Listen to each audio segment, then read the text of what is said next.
අයිබෝන් ඔබට මීමැස්සන් කියන්නේ අප ජීවත්වන ලෝකයේ පැවැත්මට ස්වභාව ධර්මය විසින් ලබා දුන් ඉතා වැදගත් ජීවීන් අතරින් එකක්. මීමැස්සන් හුදෙක් මීපැණි නිපදවන්නන් පමණක්ම නොවේ. ඔවුන් වගා භෝග හා වනාන්තර ශාක පරාගණය කිරීමෙන් ආහාර නිෂ්පාදනයට සහ පරිසර සමතුලිතතාවයට ඉහළ දායකත්වයක් ලබා දෙනවා. මීමැස්සන් නැති ලෝකයක් තුළ මිනිසාගේ ජීවිතමෙන්ම ලෝකයේ ස්වභාවික පද්ධතීන් වල පැවැත්ම දැඩි අවධානමකට ලක්වෙනවා කියලා සත්ව විශේෂඥයින් ප්‍රකාශ කරලා තියෙනවා. ඉතින් අද හොඳම එක තුළින් මම ඔයාලට අරගෙන එන්නේ මීමැස්සන් නොමැති තත්ත්වයක් තුළ අපගේ ලෝකයට කුමක් සිදුවේද යන්න පිළිබඳවයි. ආරාධනා කරනවා රැඳිලා ඉන්න මේ වීඩියෝවේ අවසානය තෙක්ම.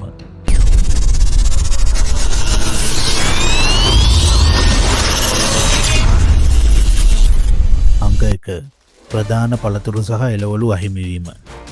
අප දෛනිකව පරිභෝජනය කරන ප්‍රධාන ආහාර භෝග විශාල ප්‍රමාණයක්. උදාහරණයක් විදියට ඇපල්, කෝපි, කොමඩු, ආමන්, ස්ට්‍රෝබෙරි වට්ටක්ක වගේ භෝග පරාගණය සිදු කරන්නේ මීමැස්සන්. ඔවුන් නොමැතිව මෙම භෝග වගා කිරීම සම්පූර්ණයෙන්ම පාහේ නැවත යන්න පුළුවන් කියලා සඳහන් වෙනවා. මෙහි ප්‍රතිඵලය වන්නේ වෙළඳපොලෙන් නැවුම් පළතුරු සහ එළවලු හිගයක් ඇති වෙලා ඉතිරි වන එළවලු හා පළතුරු වල මිල අතිශයින් ඉහළ අගයකට නියම වීමයි. අංක 2. පෝෂණ ඌනතා ඇතිවීම. මීමැස්සන් විසින් පරාගණය කරන පළතුරු සහ එළවලු මිනිසුන්ට අත්‍යවශ්‍යම vitamin A, C, E, calcium සහ පෝලික් අම්ලය වැනි අත්‍යවශ්‍ය පෝෂ්‍ය පදාර්ථ සපයනවා කියලා තමයි විශේෂඥයන් පවසන්නේ. මෙම පෝෂණ ප්‍රභවයන් අහිමිවීම නිසා මහා පරිමාණ පෝෂණ ඌනතා සහ ප්‍රතිශක්තිය අඩුවීම වැනි විවිධ සෞඛ්‍ය ගැටලු ඇතිවෙන්න පුළුවන් කියලා සඳහන් වෙනවා. අංක 3. ගෝලීය ආර්ථික බිඳවැටීම. ගෝලීය වශයෙන් සලකා බලන විට කෘෂිකර්මාන්තයට මීමැස්සාගේ දායකත්වය ඇමරිකානු ඩොලර් බිලියන ගණනක් ඉක්මවා යනවා. මීමැස්සන් අතුරුදහන් වුවහොත් එම භෝග පරාගණය සඳහා කෘත්‍රිම ක්‍රම යොදා ගැනීමට දැවැන්ත පිරියාවක් දැරීමට සිදුවනු ඇති බවට ගණන් බලා තිබෙනවා.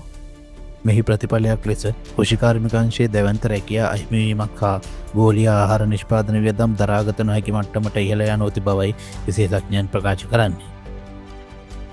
අංක 4. පශු සම්පත් ආහාර හිගවීම. අපගේ ආහාර වේලට අත්‍යවශ්‍යම දේවල් සපයන ගවයන්, වැටළුවන් සහ එළුවන් වැනි පශු සම්පත් පෝෂණය වන බොහෝ තෘණ වර්ග සහ ශාක පරාගණය කරනු ලබන්නේ මීමැස්සන් විසින්. මීමැස්සන් නොමැති තත්ත්වයක් තුළ මෙම පශු ආහාර භෝග වගා කළ නොහැකි වීම නිසා මස්, කිරි සහ බිත්තර නිෂ්පාදනය දැඩි ලෙස පහත වැටෙනු ඇති බවයි සඳහන් වෙන්නේ. අංක 5. වනාන්තර සහ පරිසර පද්ධති දුර්වල වීම. ලෝකයේ පුරාම වනාන්තර ආශ්‍රිතව මීමැස්සන් පරාගණය කරන වනගත මල් සහ ශාක වර්ග රාශියක් තිබෙනවා.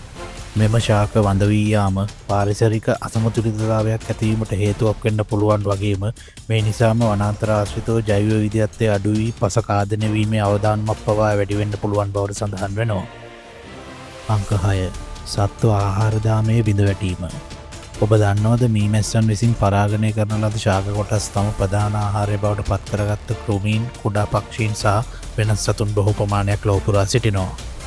මෙලෙස ආහාරදාමයේ මුලින්ම සිටින මෙම පරාගණය වූ ශාක අහිමිවීමෙන් ඒවා මත යැපෙන කුරුල්ලන්, කුඩා ශීරපායින් සහ අනෙකුත් සතුන් මිය යාම තුළ ඇතැම් සත්ත්ව ප්‍රභේද සම්පූර්ණයෙන්ම වඳ වී යා හැකි බවටයි විශේෂඥයින් පවසන්නේ.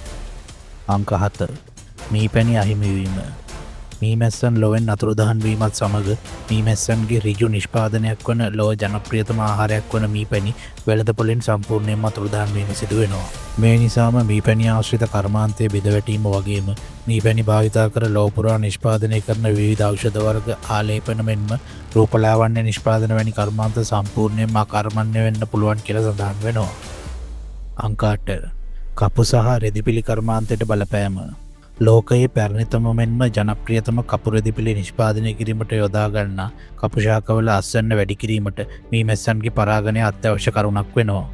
ශාකවල අස්වැන්න අඩුවීමත් සමග කපු ඇතුළු ස්වභාවික රෙදිපිලි හිගවීම නිසා වෙළඳපොළ තුළ කපු රෙදි වලින් මසන ඇඳුම් සහ රෙදිපිලි නිෂ්පාදනවල මිල විශාල ලෙස ඉහළ යන්න පුළුවන් කියලා සඳහන් වෙනවා. අංක 9. කෘෂිකාර්මික ඒකාකාරී බව.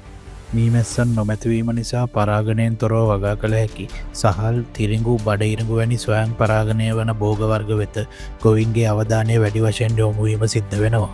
මිනිස් ආහාර වේල ධාන්‍ය මත පදනම් වූ ඒකාකාරී බවකට පත්වන අතර එය දීර්ඝකාලීනව මිනිස් සෞඛ්‍යයට සහ ආහාර සුරක්ෂිතතාවයට විශාල තර්ජනයක් වනු ඇති බවයි විශේෂඥයින් සඳහන් කරන්නේ.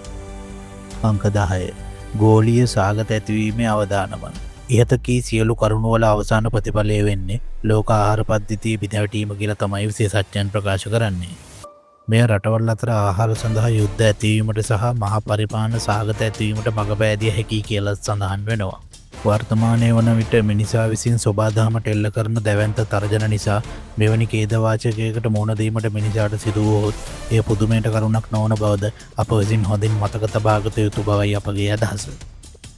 දැනුමෙන් පිරුණු නවතම වීඩියෝ නරඹන්න අපගේ හොඳම එක YouTube නාලිකාව සබ්ස්ක්‍රයිබ් කරලා තියාගන්න. අලුත් වීඩියෝකින් හමුවන තෙක් ඔබට සුබ දවසක්.